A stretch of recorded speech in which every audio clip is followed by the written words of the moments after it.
Hello friends, welcome to the second session of thermodynamics.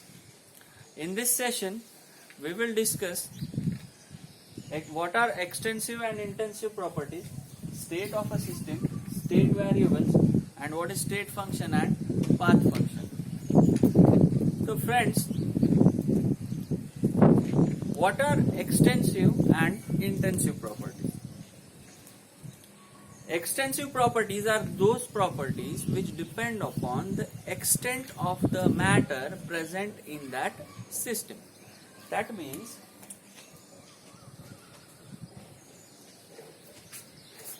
Extensive properties जो है वो matter के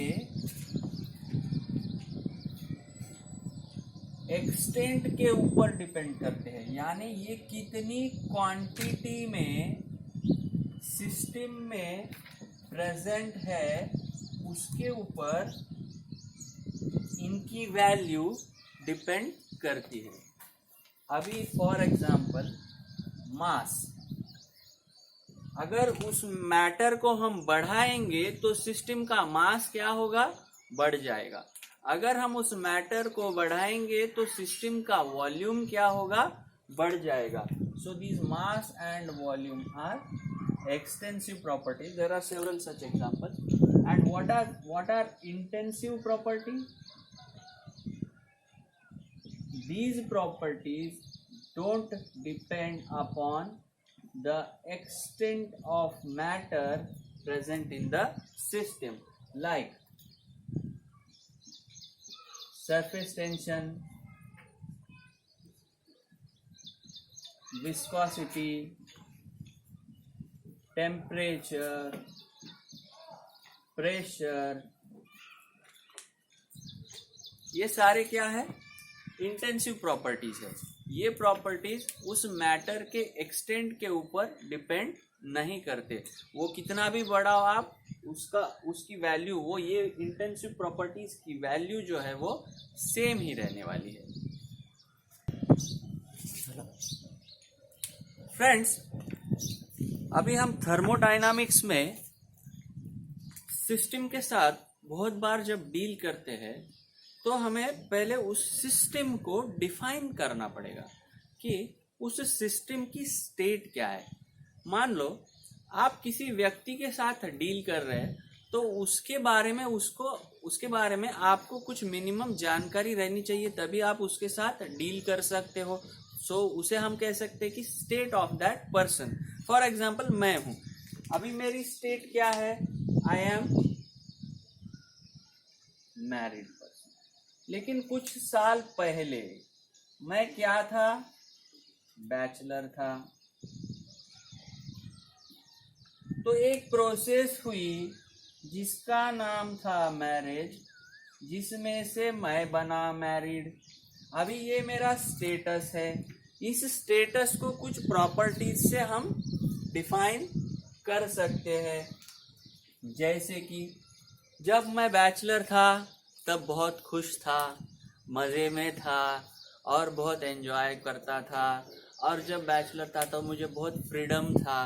तो ये सब क्या है, वो बैचलर रहने के समय के वेरिएबल्स है जिससे मेरी स्टेट ऑफ द सिस्टम पता चल रही थी.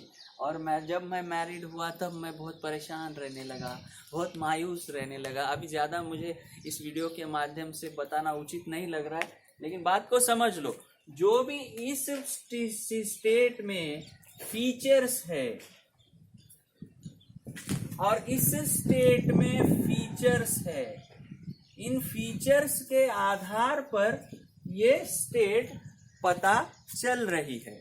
इसी तरह से कोई अगर एक सिस्टम है तो उसकी स्टेट कैसे पता चलेगी, वो स्टेट में उसके जो फीचर्स है तो उसे क्या कहते हैं हम लोग, स्टेट वेरिएबल्स. स्टेट वेरिएबल्स क्या होते हैं, any thermodynamic measurable properties like pressure, temperature, volume and number of moles etcetera.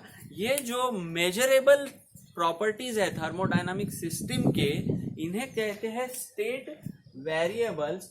और physical state of any system on the basis of these measurable thermodynamic properties like pressure, temperature, volume and number of moles is called as state of that system. यानी किसी भी system को जब हम pressure, temperature, volume के माध्यम से, इन measurable thermodynamic properties के माध्यम से जब हम एक्सप्लेन करते हैं, जब हम बताते हैं, वो फिजिकल स्टेट क्या होती है, physical state of the system कहते हैं. और जिन वेरिएबल्स को यूज करके हम इस स्टेट को डिफाइन करते हैं उसे स्टेट वेरिएबल्स कहते हैं. Now friends, we will see what is change of state of system. जैसे कि हमने देखा कि हम सिस्टम को प्रेशर, वॉल्यूम, टेम्परेचर इन स्टेट वेरिएबल्स के आधार पर डिफाइन करते हैं.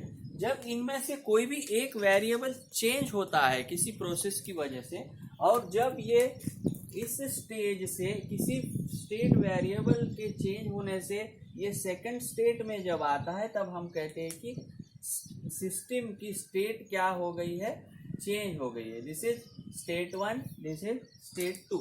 स्टेट 1 से स्टेट 2 में आते समय उसका प्रेशर, वॉल्यूम, टेम्परेचर, इसमें से कुछ भी अगर चेंज होता है तो वो उसकी स्टेट चेंज करता है, ऐसे हम कहते हैं.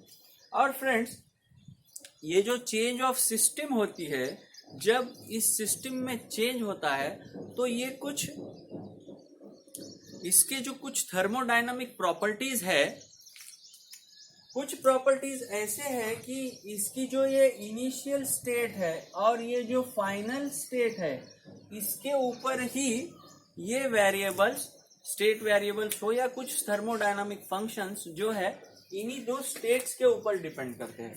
और कुछ प्रॉपर्टीज जो है ये स्टेट 1 से स्टेट 2 तक किस पाथ को फॉलो करके इधर पहुंच रही है, इसके आधार पर कुछ थर्मोडायनामिक प्रॉपर्टीज है वो डिपेंड करती है. तो जो प्रॉपर्टीज इनिशियल और फाइनल स्टेट पर ही डिपेंड करती है वो होती है स्टेट फंक्शंस. और जो प्रॉपर्टीज पाथ फॉलो के ऊपर डिपेंड करती है, ये प्रोसेस में जो उसने पाथ फॉलो किया है उसके ऊपर जब वो डिपेंड करती है तो उसे कहते हैं पाथ फंक्शन, जिसको हम और डिटेल में अभी देखने वाले हैं.